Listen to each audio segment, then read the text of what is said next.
नमस्कार। आप सभी प्रशिक्षुओं का Sai college of teachers training Onama के इस ऑनलाइन क्लास में स्वागत है।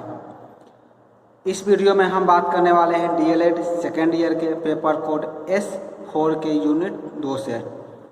जैसा कि आप सभी को ज्ञात होगा, डीएलएड सेकेंड ईयर के पेपर कोड S4 में आप सभी को पढ़ना है स्वयं की समझ, यानी कि अंडरस्टैंडिंग द सेल्फ। और अंडरस्टैंडिंग द सेल्फ के अंतर्गत आज हमने यूनिट 2 का चयन किया है, जिसमें आप सभी को पढ़ना है अपनी अस्मिता के प्रति सजगता।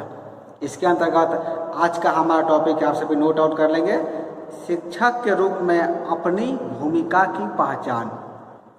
एक शिक्षक के रूप में जो है, एक टीचर के रूप में आप अपनी आइडेंटिटी की पहचान कैसे करेंगे, अपनी भूमिका की पहचान कैसे करेंगे, इसके बारे में हम चर्चा करेंगे, बात करेंगे। तो आप सभी ने हेडिंग लिख लिया होगा।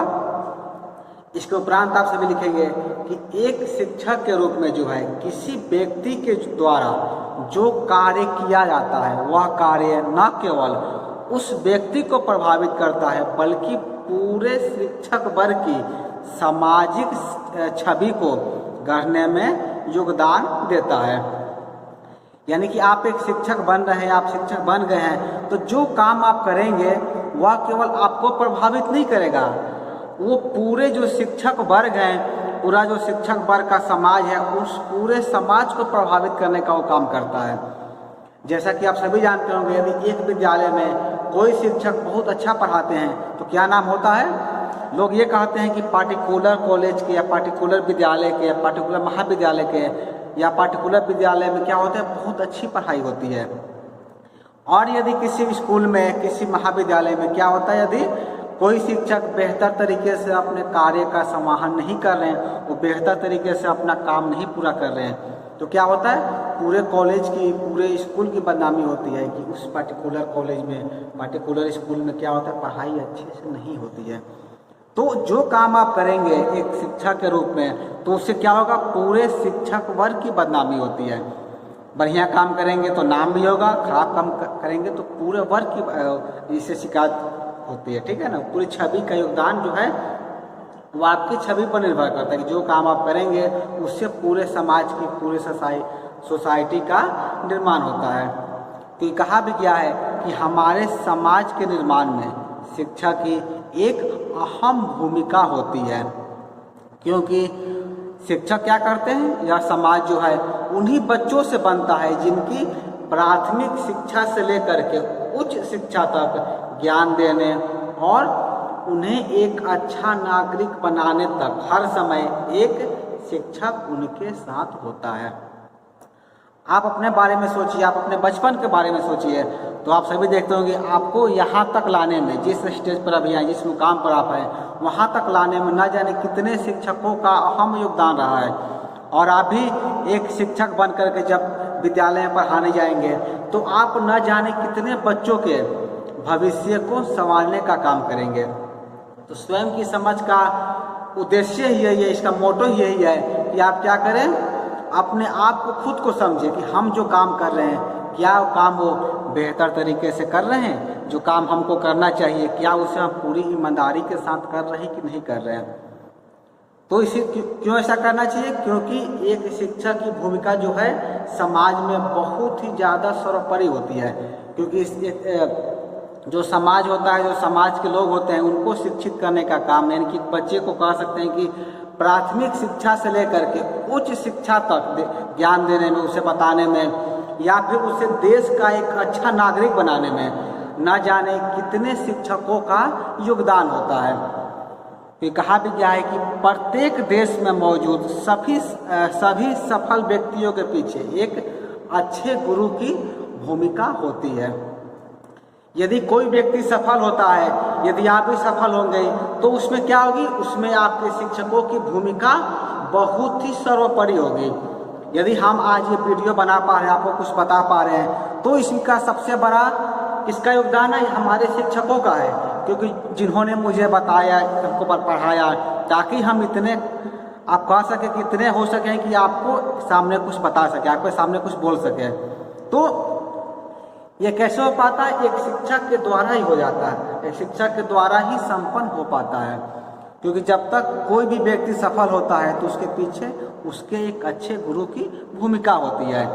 एक बच्चे को जो है उचित मार्गदर्शन देने के साथ साथ शिक्षक उसके व्यक्तित्व से उसे भली भांति परिचित कराता है एवं उसके अंदर छिपे समस्त गुणों से भली भांति अवगत भी कराता है। यानी एक बच्चे के अंदर जो है कौन कौन गुण छिपा हुआ है, वो अपनी ज़िंदगी में क्या क्या कर सकता है।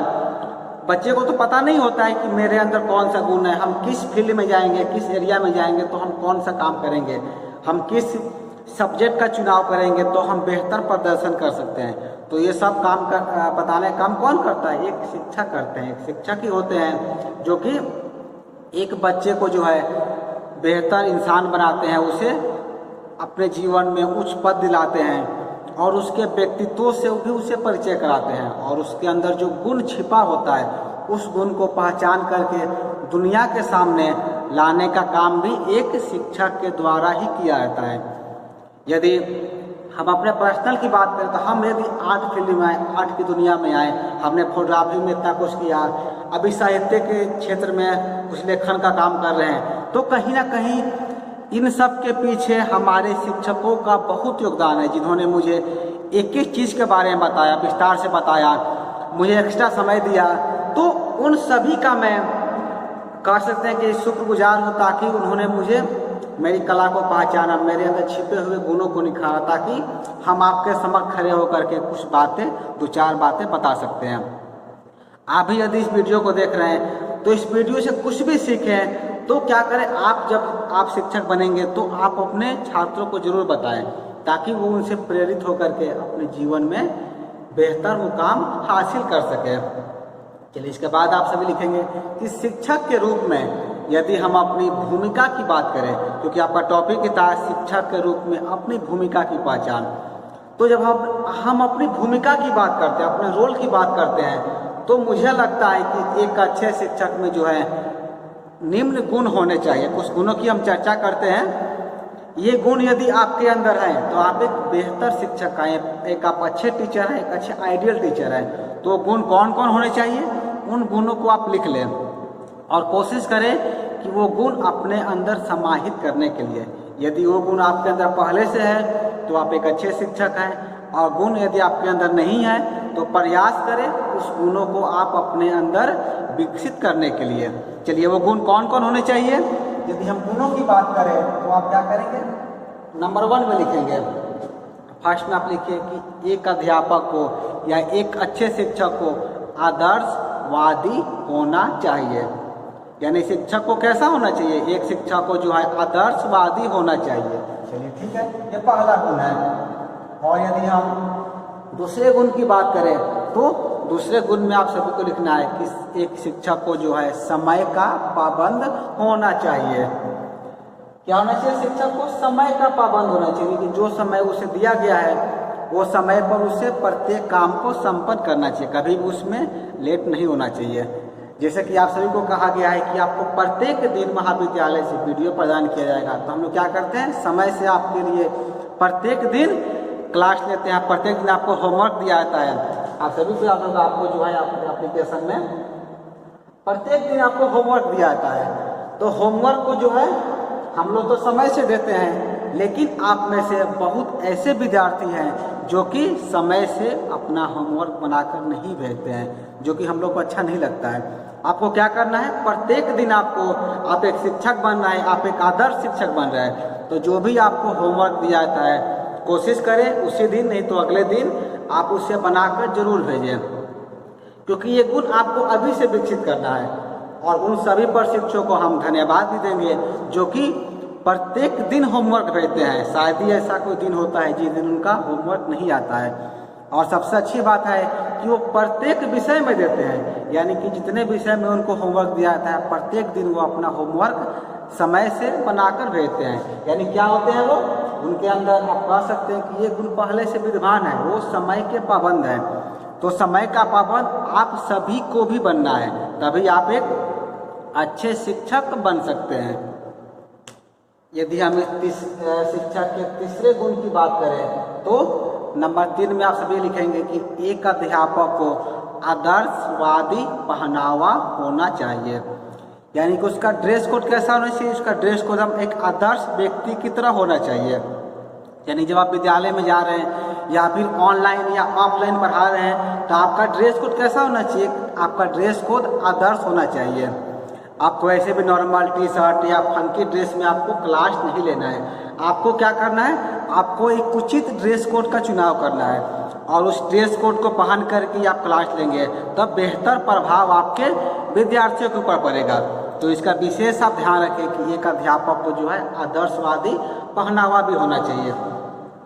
ये बात हम विशेष रूप से उन सभी के लिए कहना चाहेंगे। बहुत ऐसे प्रशिक्षु हैं, हमारे ऐसे प्रशिक्षु हैं जो वर्तमान में भी है क्या करते हैं, ऑनलाइन क्लास ले रहे हैं। अच्छी बात है कि उन्हें पढ़ाना भी चाहिए, पढ़ाने से उनके ज्ञान में और वृद्धि होती है। लेकिन उन सभी को हम विशेष रूप से कहना चाहेंगे इस वीडियो के माध्यम से कि आप क्या करें, कम से कम आपका पहनावा आदर्श रहना चाहिए। आप एक नॉर्मल ड्रेस कोड का चुनाव कर लें, उसी को पहने। आप बहुत ज़्यादा फंकी ड्रेस नहीं पहने, ताकि आप बेहतर पहनावा रखेंगे, सिंपल कपड़े पहनेंगे तो आपके विद्यार्थियों पर उसका बेहतर प्रभाव पड़ता है। तो एक अच्छे शिक्षक में यह भी गुण होना चाहिए कि उसका पहनावा कैसा रहे, उसका पहनावा आदर्श रहे।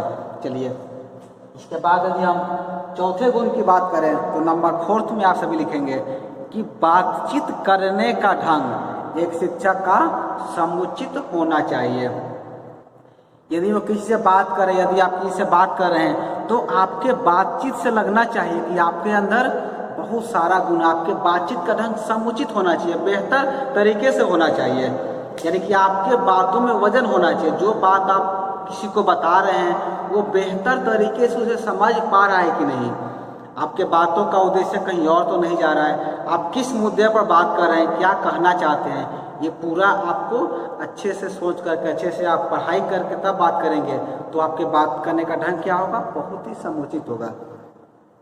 नॉर्मल सभी लोग को ये लगता है, जो शिक्षक तो बन जाते हैं लेकिन उन्हें लगता है कि बस मेरा काम एक विद्यालय में पढ़ाना है या ऑनलाइन पढ़ाना है, उसके बाद वो बाकी ज़िंदगी में जो है अपने बातचीत के ढंग को बेहतर तरीके से नहीं रखते हैं। तो ये आपको नहीं होना चाहिए।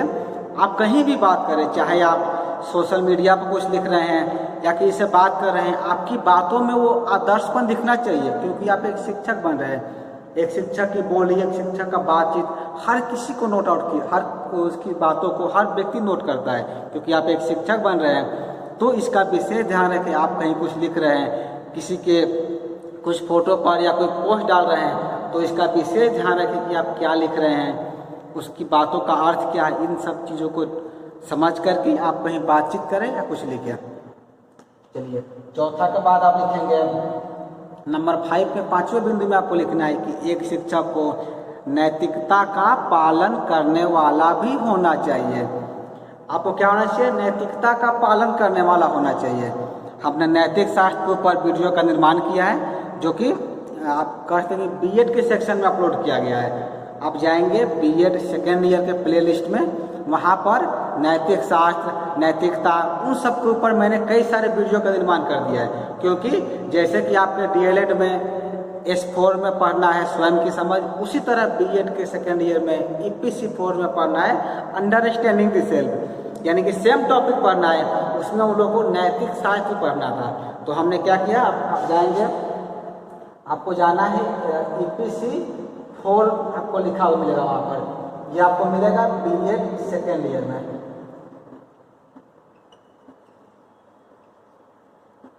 आप इसी यूट्यूब पेज पे आ जाएंगे बीएड सेकेंड ईयर का प्ले लिस्ट में, उसमें EPC 4 में आपको नैतिक शास्त्र पढ़ना है। उसमें भी नैतिकता के ऊपर मैंने वीडियो अपलोड कर रखा है, आप वहाँ जा करके नैतिकता को समझ सकते हैं। ठीक है, चलिए आगे हम बात करते हैं। आप लिखेंगे नंबर 6 में, छठे बिंदु की जब हम बात करते हैं तो छठा बिंदु में आप लिखेंगे कि एक शिक्षक को जो है आध्यात्मिक ज्ञान से भी परिपूर्ण होना चाहिए। यानी कि आपको तो व्यवहारिक ज्ञान होना चाहिए, व्यवहारिक ज्ञान के साथ साथ आपके अंदर आध्यात्मिक ज्ञान भी होना चाहिए। इसका विशेष ध्यान है कि हमें आध्यात्मिक ज्ञान से भी परिपूर्ण होना चाहिए। और इसके बाद देखिए आप 7वें बिंदु में नंबर 7 में आप लिखेंगे कि एक शिक्षक को या फिर एक आदर्श शिक्षक को छात्र छात्राओं का हितैषी भी होना चाहिए। आपको कैसा होना है, आप यदि बच्चे को पढ़ा रहे हैं तो आपके छात्र छात्राओं का यानी कि आपके स्टूडेंट का जो हित है उनके हित में भी बात करना होना चाहिए। छात्र छात्राओं का हितैषी भी उसे होना चाहिए, यानी कि आपको होना चाहिए। चलिए 7 के बाद देखिए आप 8वें बिंदु में नंबर 8 में आपसे भी लिखेंगे कि सामाजिक क्रियाओं में भाग लेने वाला भी एक शिक्षक को होना चाहिए। जैसे कि मैंने बार बार आपसे कहा था कि एक शिक्षक का काम केवल पढ़ाना नहीं होता है, पढ़ाने के साथ साथ जो भी सामाजिक क्रियाएं हो रही है, जो भी सोशल वर्क होता है समाज में, उन सभी एक्टिविटी में, उन सभी क्रियाओं में भी उसे बढ़ चढ़ कर क्या होना चाहिए, भाग लेने वाला होना चाहिए। जो भी समाज में, जो भी सोसाइटी में जो काम हो रहे हैं, यदि उन सब कार्यों में आप भाग नहीं लेते हैं, आप प्रतिभाग नहीं करते हैं, तो तब आप एक अच्छे शिक्षक नहीं हैं। आप एक अच्छे आदर्श शिक्षक बनना चाहते हैं तो जो भी सामाजिक क्रियाएं हो रही है, जो भी सामाजिक सोशल एक्टिविटी हो रहा है, उसमें आपको बढ़ चढ़ कर हिस्सा लेना है। चलिए एक और बिंदु की हम बात कर लेते हैं। नंबर 9 में आप लिखेंगे कि एक शिक्षक को कल्याणकारी भावना से ओतप्रोत भी होना चाहिए। शिक्षक को कैसा होना चाहिए, जो कल्याणकारी भावना, समाज की कल्याण की जो भावना होती है उसके अंदर पूरी तरह से भरी होनी चाहिए, यानी कि कल्याणकारी भावना से उसे ओतप्रोत होना चाहिए। इसके अलावा और भी कई सारे बिंदु हैं जिसे भी आप लिख सकते हैं कि एक आदर्शवादी शिक्षक के अंदर वो गुण होने चाहिए। फिलहाल हमने 9 बिंदुओं पर बात की। यदि इन 9 बिंदुओं को भी यदि आप अपने अंदर समाहित कर लेते हैं तब आप एक आदर्श शिक्षक बन सकते हैं। चलिए इसके बाद और हम जानते हैं आगे कि आदर्श शिक्षक के रूप में इसे हम लोग 3 भागों में बांट सकते हैं। 3 भागों में बांटा गया है कि आदर्श शिक्षक के अंदर कौन कौन गुण होने चाहिए। तब पहले आप लिखेंगे, पहला बिंदु है लक्ष्य परक क्रियाएं, दूसरा है दक्षता परक क्रियाएं और तीसरा है कार्य परक क्रियाएं। 3 बिंदु आप लिखेंगे यहाँ पर। पहला लिखेंगे लक्ष्य परक क्रियाएं, दूसरा दक्षता परक क्रियाएं और तीसरा कार्य परक क्रियाएं। देखते हैं लक्ष्य परक क्रियाएं क्या होती है। लक्ष्य यानी कि एम, आप इसे गोल भी कह सकते हैं, एम होता है। एम यानी कि लक्ष्य, उद्देश्य। तो लक्ष्य परक क्रिया क्या होती है, आपका उद्देश्य क्या है। लक्ष्य परक क्रिया में आप लिखेंगे किसी भी अध्यापक का एक लक्ष्य नहीं हो सकता। भिन्न भिन्न अध्यापकों के जो है लक्ष्य अलग अलग हो सकते हैं, या फिर एक ही अध्यापक के अनेक लक्ष्य भी हो सकते हैं। लक्ष्य परक उद्देश्यों से तात्पर्य यह है कि वे उद्देश्य जो अध्यापक को अपने व्यवसाय से संबंधित धारण करने होते हैं, अर्थात जो शिक्षा से संबंधित एवं अध्यापन से संबंधित हो। यानी कि आपको लक्ष्य परक क्रिया में आपको क्या रखना है, वैसे लक्ष्य को रखना है जो कि एजुकेशन से संबंधित हो, जो शिक्षा से संबंधित हो, या फिर आपके अध्यापन से संबंधित हो, आपके अधिगम से संबंधित हो। वैसी क्रियाओं को आपको क्या रखना है, लक्ष्य परक क्रियाओं में रखना है। चलिए दूसरा क्या था आपका, दूसरा आप लिखे थे दक्षता परक क्रियाएं। दक्षता को इंग्लिश में कह सकते हैं एफिशिएंट। एफिशिएंट मतलब होता है दक्ष। तो दक्षता परक क्रिया में आप सब लिखेंगे शिक्षा केवल कोई कोर्स कर लेने से या केवल पढ़ा लेने भर से उसके कर्तव्यों की समाप्ति नहीं हो जाती। जैसे कि आप अभी क्या कर रहे हैं, अभी आप डीएलएड कोर्स कर रहे हैं, ठीक है, आपके द्वारा अभी डीएलएड कोर्स किया जा रहा है। बहुत प्रसिद्ध जो है क्या करते हैं, बीएड करते हैं। ये डीएलएड और बीएड बिहार में होता है, बाहर जाएंगे तो आप बीटीसी होता है, बीएलएड होता है, कैसे कोर्स है जो क्या होता है, शिक्षक बनने के लिए ऐसे कोर्स को करना होता है। तो केवल ऐसे कोर्स कर लेने से या फिर पढ़ा लेने भर से आप एक आदर्श शिक्षक नहीं बनते हैं और न ही आपके कर्तव्यों की पूर्ति हो पाती है। एक अच्छा शिक्षक वही है जो अपने छात्रों को विषय में दक्षता प्रदान करे, उसे स्वयं भी अपने विषय में पारंगत एवं दक्ष होना चाहिए। यानी कि एक आदर्श शिक्षक की परिभाषा में आप क्या बोल सकते हैं, जो विषय आप अपने बच्चे को पढ़ा रहे हैं, चाहे कोई भी विषय हो, आप मैथ पढ़ा रहे हो, आप साइंस पढ़ा रहे हो, आप इतिहास पढ़ा रहे हो, कोई भी विषय आप पढ़ा रहे हो, यदि उस विषय को आप अपने छात्रों को उस विषय में दक्ष नहीं करते हैं, उसे बेहतर ज्ञान प्रदान नहीं करते हैं तब तक आपके पढ़ाने का कोई भी उद्देश्य नहीं है, यानी कि आप एक आदर्श शिक्षक नहीं हैं। और एक और चीज़ आपको ध्यान रखना है कि जिस विषय को आप पढ़ाने जा रहे हैं उस विषय के बारे में भी आपको क्या होना चाहिए, बेहतर ज्ञान होना चाहिए, तभी आप किसी को पढ़ा सकते हैं। जैसे कि मैंने आपको पढ़ाने के लिए आज चेंज किया था S4 की यूनिट 2 का। यदि आपको याद होगा हमने पिछले वीडियो में S5 के बारे में पढ़ रहे थे, हमने S3 भी पढ़ा था, और DLED फर्स्ट ईयर में हम F11, F12, इसके साथ ही साथ F8 कई सारे पेपर कोड को पढ़ाते हैं। तो ये कैसे संभव हो पाता है, क्योंकि उस विषय को पढ़ाने से पहले उस विषय का हम गहन अध्ययन करते हैं ताकि आपके समक्ष एक बेहतर जानकारियाँ लेकर आ सके। तो यदि आप किसी विषय को पढ़ाने के लिए जा रहे हैं, जैसे मेरा विषय के लिए आप बात कीजिएगा, तो कौन कौन विषय पढ़ाते हैं? आपका हिंदी का शिक्षण शास्त्र हो गया, कंप्यूटर हो गया, कला है, उसी तरह आपका कार्य और शिक्षा, स्वयं की समझ, health, yoga and physical education, ये तो आपके DLED के हो गए विषय। उसी तरह B.Ed में भी है, B.Ed में आपके ड्रामा एंड आर्ट एजुकेशन है, क्रिटिकल अंडरस्टैंडिंग ऑफ ICT है, अंडरस्टैंडिंग द सेल्फ है, ऐसे कई सारे विषय हैं। तो उन सभी विषयों को यदि हम आपको पढ़ा पा रहे हैं, आपको कुछ बताते हैं, तो उसके पीछे क्या होता है, हमको पूरा पहले उस विषय का अध्ययन करना होता है, वो समझना पड़ता है कि वो विषय कहना क्या चाहता है, उस विषय में आपको बताना क्या है। उसी तरह आपको भी जिस विषय का आप चुनाव कर रहे हैं, जिस विषय को आप पढ़ा रहे हैं, जो नहीं कि आप एक से अधिक विषय में एक्सपर्ट हो, लेकिन कम से कम जो है आपको एक विषय में, जो आपका अपना विषय है, उसमें आपको एक्सपर्ट रहना है। यदि आप मेरे बारे में बात कीजिएगा तो भले ही हम कोई कितने विषय को पढ़ाएं, लेकिन अगर आप परफेक्शन की बात कीजिएगा तो जो मेरा फाइन आर्ट विषय है, जिसे आप फाइन आर्ट बोलेंगे, तो जो फाइन आर्ट विषय क्या है, मेरा अपना है। तो फाइन आर्ट विषय में आप कह सकते हैं कि हम इसमें आप कहीं से क्वेश्चन कीजिए, कहीं से पूछिए, हमको कोई परेशानी नहीं होता है। लेकिन इसके अलावा यदि कोई दूसरे विषय को हमको था उसको पढ़ना पड़ता है, देखना पड़ता है पढ़ाने से पूर्व। लेकिन यदि फाइन आर्ट की बात की जाए तो फाइन आर्ट में मुझे कहीं क्या पड़ता है, उतना ज़्यादा देखना नहीं पड़ता है। तो आपको क्या करना है, कम से कम एक विषय में इतना दक्ष होना है, इतना परिपूर्ण होना है, जो कि आपका अपना विषय हो, उसे पढ़ाने में आपको कहीं भी कोई भी समस्या नहीं आनी चाहिए।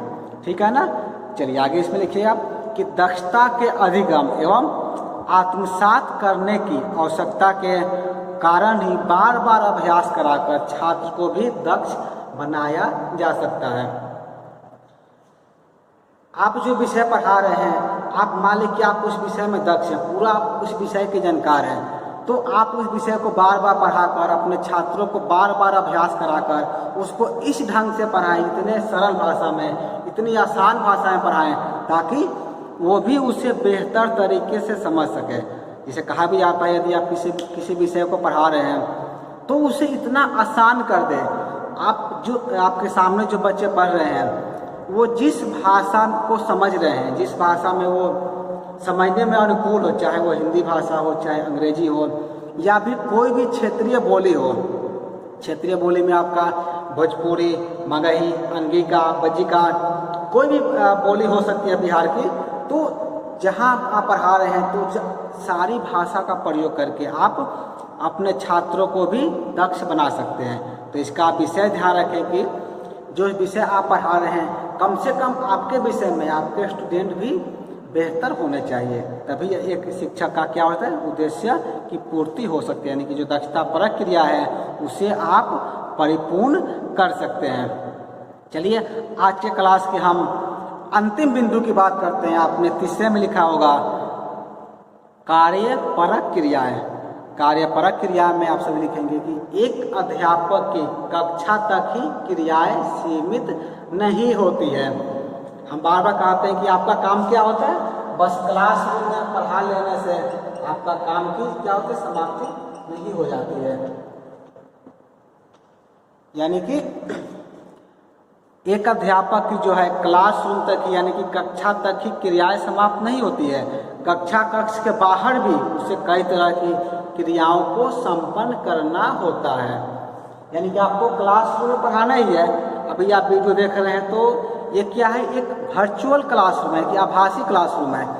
आप अपने घर में बैठे हुए हैं, हम यहाँ महाविद्यालय में हैं, तो महाविद्यालय से आपको क्लास दे रहे हैं, आप घर बैठे से प्राप्त कर रहे हैं। तो आपको करना है कि आपको ऐसे घर में ही माहौल तैयार करना है कि आपको ये लगे कि हम क्लासरूम में बैठ कर के ही पढ़ रहे हैं, या हमें भी ये अनुमान लगा लिए कि आप मेरे सामने बैठे हुए, आपको हम सामने देख कर पढ़ा रहे हैं। तो एक अध्यापक का काम बस यहाँ ख़त्म नहीं होता है, मेरा भी काम यहाँ ख़त्म नहीं होता कि हमने वीडियो का निर्माण कर दिया, आपको पढ़ा दिया, मेरा काम ख़त्म हो गया। मेरा काम यहाँ ख़त्म नहीं हुआ है, ना ही आपका काम ख़त्म होता है। जब आप किसी को पढ़ा रहे हैं तो केवल क्लासरूम में कक्ष में पढ़ा लेने से ही आपका क्या होता है, वर्क समाप्त नहीं होता है। कक्ष के बाहर भी, यानी क्लासरूम के बाहर भी आपको कई तरह की क्रियाओं को संपन्न करना होता है, जैसे विद्यालय संबंधी नीति निर्माण में सहयोग करना, विद्यालय संस्कृति को कायम रखना।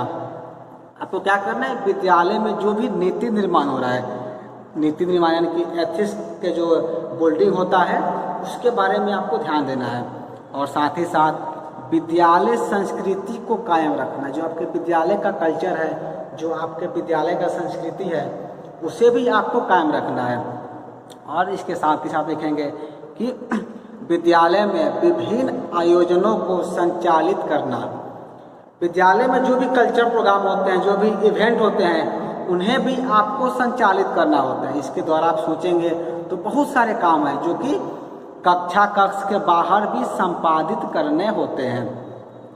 इसीलिए आप इसमें लास्ट में इसमें आगे लिखेंगे कि एक अच्छा शिक्षक वही है जो छात्रों को ज्ञान या जानकारी को बेहतर ढंग से संप्रेषित करे। एक शिक्षक होने के नाते हमें चाहिए कि हम अपने विद्यालय में बच्चों में अच्छे गुण, ज्ञान तथा जानकारियों को विकसित कर सकें। यदि हम एक शिक्षक हैं, आप शिक्षक बन रहे हैं, तो आपका एक दायित्व होना चाहिए कि जिन छात्रों को आप पढ़ा रहे हैं, जिन बच्चों को पढ़ा रहे हैं, उनके अंदर अच्छे गुण तथा अच्छी जानकारियाँ का निर्माण आप कर सकें। यदि आपके द्वारा पढ़ाए बच्चे बेहतर काम नहीं करते हैं, गलत काम करते हैं, तो कहीं ना कहीं दोष आप पर भी जाता है, क्योंकि आप उनको बेहतर तरीके से नहीं पढ़ाए हैं।